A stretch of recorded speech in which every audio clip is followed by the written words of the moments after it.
In our great country of the United States of America, it doesn't matter if things are great or if things are not so great. Community action agencies are working hard to help the people in our society that need the most assistance. Community action agencies were founded in 1971, and in every state of the Union, agencies provide assistance to people who need help paying electric bills, weatherizing their homes, getting a GED, homeless prevention, Medicaid, teenage pregnancy prevention, Head Start for children, workforce development, transportation programs, pharmaceutical access, and more, just to name a few. Community action changes people's lives, embodies the spirit of hope, improves communities, and makes America a better place to live.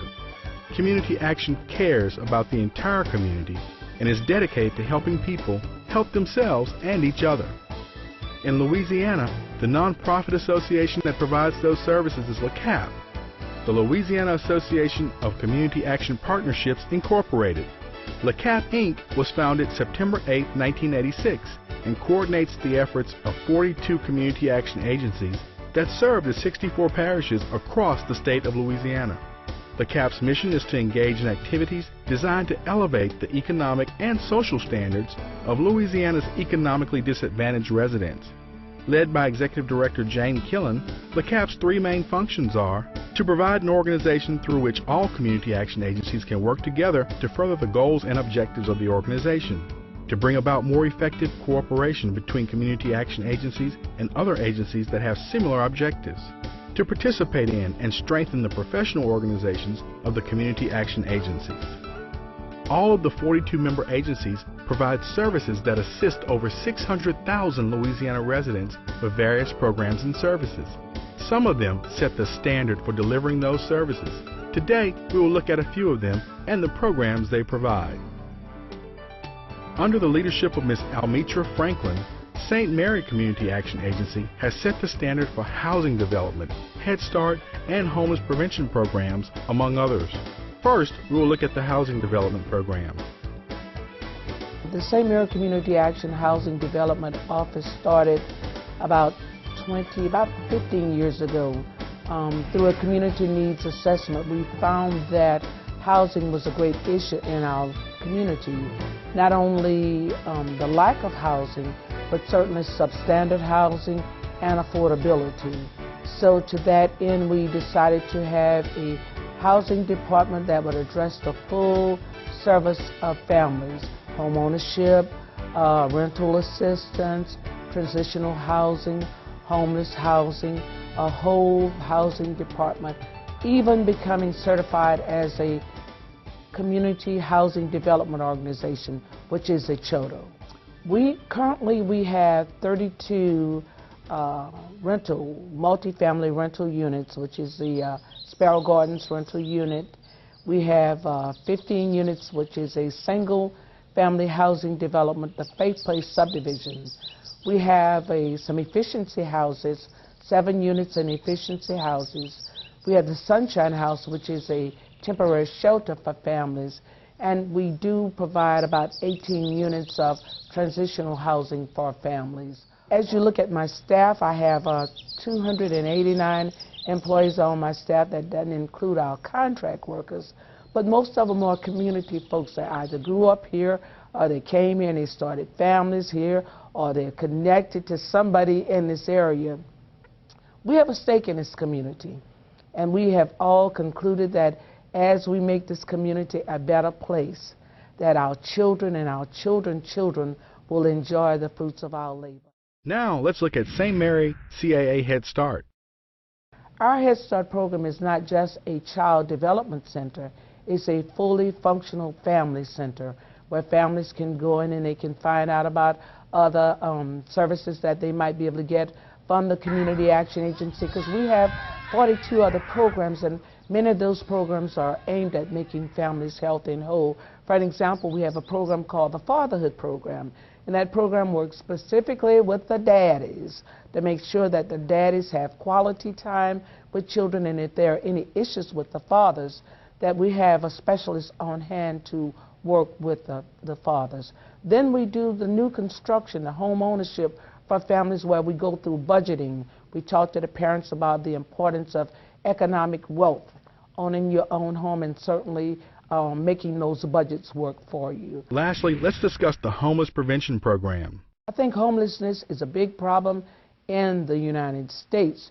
You have so many people that have experienced foreclosure, so many folks have lost their jobs, so many families are just struggling trying to make it from one day to another. And St. Mary and Vermilion, like all of the other parishes and all of the other counties in the nation, we're struggling. We see a lot of homeless people coming in our doors. At one time, we used to see a lot of single men and single women, you know. Some men who had been incarcerated and they were homeless as a result. Other folks who had been had some mental issues that caused them to be homeless.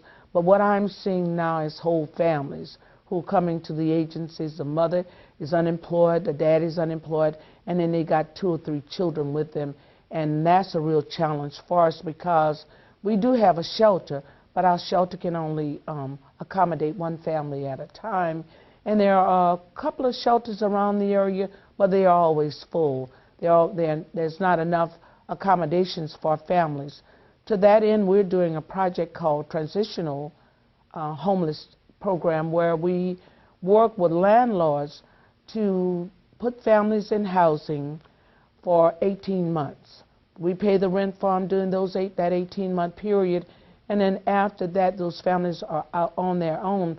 But during that time, we do case management, we do life skills. We even make sure that the families open up a bank account so that they can be saving money.